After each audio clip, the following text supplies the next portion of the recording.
మన పాటను మనం పాడుకోలేమా?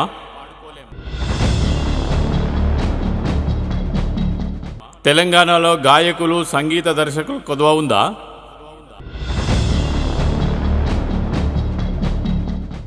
రాష్ట్ర గీతంలో కేసీఆర్ చేసిన తప్పే రేవంత్ సర్కార్ ఎందుకు చేసింది?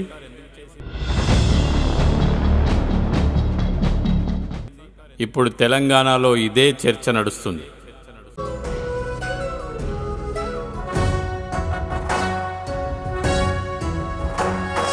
జయ జయ హే తెలంగాణ జననీ జయ కేతనం, ముక్కోటి గొంతుకలు ఒక్కటైన చేతనం, తరతరాల చరిత గల తల్లి నీరాజనం, పద పదాన నీ పిల్లలు ప్రణమిల్లిన శుభతరుణం. జయ తెలంగాణ జయ జయ తెలంగాణ, జయ తెలంగాణ జయ జయ తెలంగాణ.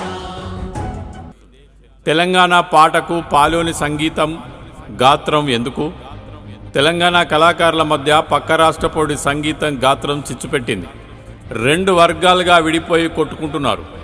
ప్రతిపక్షంలో ఉన్న పొలిటికల్ లీడర్లు ఈ చిచ్చుకు ఆజ్యం పోస్తున్నారు. 10 ఏళ్ళు అధికారంలో ఉన్నప్పుడే కేసీఆర్ పాటను గౌరవిస్తే ఇప్పుడు ఈ సమస్య ఉత్పన్నమయ్యేది కాదు కదా అనే అభిప్రాయాలు వ్యక్తమవుతున్నాయి. తెలంగాణలో అన్ని నేనే అనుకొని అవినీతిని అణగదొక్కడమే పనిగా పెట్టుకున్న కేసీఆర్ను ప్రజలు నేలకేసి కొట్టారు.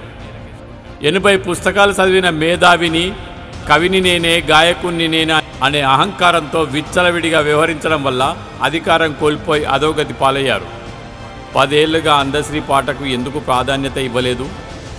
రాష్ట్ర గీతం అంటే ఎల్లకాలం ఉండేది కాబట్టి చరిత్రలో అందశ్రీ పేరుండటం కేసీఆర్కి ఇష్టం లేకనే పాటను పక్కన పెట్టినట్టు చెప్తున్నారు. ఆ పాటలో 4 అక్షరాలు అటు ఇటు మార్చి తన పేరును చేసుకోవాలనే దుర్మార్గపు ఆలోచనను కవి ఒప్పుకోకపోవడమే పాటకు ప్రాధాన్యత దక్కలేదనేది మరో వాదన. ప్రభుత్వం మారిన తర్వాత పాటకు పట్టం కట్టడం కోసం ముందుకొచ్చిన రేవంత్ సర్కారుకు ధన్యవాదాలు. పాట తెలంగాణ అస్తిత్వంతో ముడిపడి ఉంది. ఈ అంశాన్ని పక్కన పెట్టిన ప్రభుత్వం పక్క రాష్ట్ర పోటీతో సంగీతాన్ని జోడించింది. ఇక్కడ తలెత్తిన వివాదం తెలంగాణ కళాకారులను వివాదంలోకి నెట్టింది. మన పాటకు పక్క రాష్ట్ర పోటీ సహాయం చేస్తే తప్పేంటి? మనకు లేని అదో ఏడుపు ఎందుకు? ఇది పాట రాసిన అందశ్రీకున్న సోయి. తెలంగాణ ఉద్యమానికి ముందు ఇలాంటి మ్యూజిక్ డైరెక్టర్లు మన యాసను అవహేళన చేసినందుకే కదా అందశ్రీ మనసు మరిగి మరిగి లావాలా తన్నుకొచ్చిన పాట రాష్ట్ర గీతం అయ్యింది. పాట అందశ్రీదే, అస్తిత్వం తెలంగాణది. మొగని మీద కోపంతో బిడ్డను కుంపట్లేసుడెందుకని కళాకారులు ప్రశ్నిస్తున్నారు. కేసీఆర్ పాటకు మోసం చేస్తే ఒక్కటికి 10 సార్లు తిరిగి సమాధానం చెప్పు.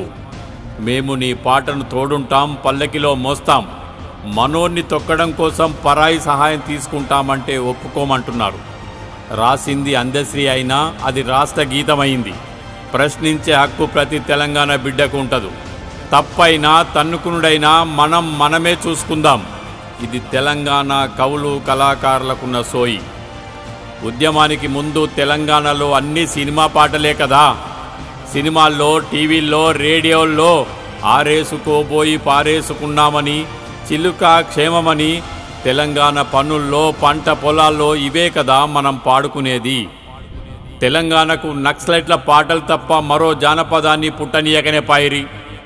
పుట్టినా దాన్ని పురుట్లోనే చంపేసిరి.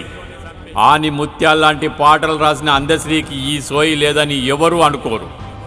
జానపదానికి, తెలంగాణ అస్తిత్వానికి పెద్దన్నవైన నువ్వే ఇలాంటి తప్పు చేస్తే ఎలా? ఇది ప్రాంతీయ ద్రోహం కాదా అని తెలంగాణ కవులు కళాకారులు ప్రశ్నిస్తున్నారు. 10 ఏళ్ల అవతల 10 ఏళ్ల యువతల తెలంగాణ సాంస్కృతిక సాంప్రదాయం ఎంత తెల్లబడ్డదో అందశ్రీకి తెలియదా? తెలంగాణ జానపదం ఇప్పుడు యూట్యూబ్ను ఏలుతుంది. తెలంగాణ ఉద్యమం అవతల లేని కవులు, సంగీతం, సప్పుళ్ళు, గాయకులు ఇప్పుడు ఎలా వెలుగులోకి వచ్చారో అందశ్రీకి తెలియనిది కాదు. భాష తెలియని పాశ్చాత్య దేశాలు కూడా జానపదాన్ని హం చేస్తున్నాయి. ఇదంతా మీలాంటి కవులు కళాకారుల గొప్పతనమే. తెలంగాణకు తరగని ఆస్తి జానపదం. మరి మనోడి మీద కోపంతో పాలోని తెచ్చి పక్కలో పడుకోబెట్టుకుందామా? ఇది తప్పని చెప్పే పెద్దవాళ్ళం కాదు. ఒప్పుకోవడానికి మనసు రాదు. ఆవేశంతో అన్నారో, ఆవేదనతో అన్నారో కీరవాన్ని తలదనే మ్యూజిక్ డైరెక్టర్ లేరన్నారు. వేల కోట్లు పెట్టి బాహుబలి సినిమా తీసే సంపద మన కళాకారుల వద్ద లేకపోవచ్చు. అవకాశం ఇచ్చి చూడండి, బొమ్మను అమ్మను చేసి చూపిస్తారు. తెలంగాణ సాంస్కృతిక సంపద జానపదం ఇంకా యూట్యూబ్లోనే ఉంది. వందలాది మంది కళాకారులు, కవులు, గాయకులు, యాక్టర్లు జీవనోపాధి మాత్రమే పొందుతున్నారు. 10 ఏళ్ళు అధికారంలో ఉన్న ప్రభుత్వం కొంతవరకు మన సంస్కృతిని ముందుకు తీసుకెళ్ళింది. దీన్ని యూట్యూబ్ తల్లి పెంచి పోషిస్తుంది. జానపదం తెలుగు సినిమా గేట్ వరకు వచ్చేసరికి కేసీఆర్ మళ్ళీ పొల్యూట్ అయిపోయారు. అక్కడున్న లంకలో అంతా వాళ్ళే. తెలంగాణ జానపదం తెలుగు సినిమా గేట్ వద్దనే నిలబడిపోయింది. టీవీ షోల్లో కూడా అత్యవసర అవకాశాలే. వీటి మీద దృష్టి పెట్టి ముందుకు పోవాలే కానీ పొలిటికల్ లీడర్ల పంచన చేరి అవమానపరుచుకోవడం సరైంది కాదనేది తెలంగాణ కళాభిమానుల అభిప్రాయం. పాటకు ప్రాంతీయత లేదు. ప్రాంతీయత లేని పాట రాష్ట్ర గీతం ఎప్పటికీ కాదు. తెలంగాణ కవులు, కళాకారులకు శబ్ద నీరాజనం ఇది.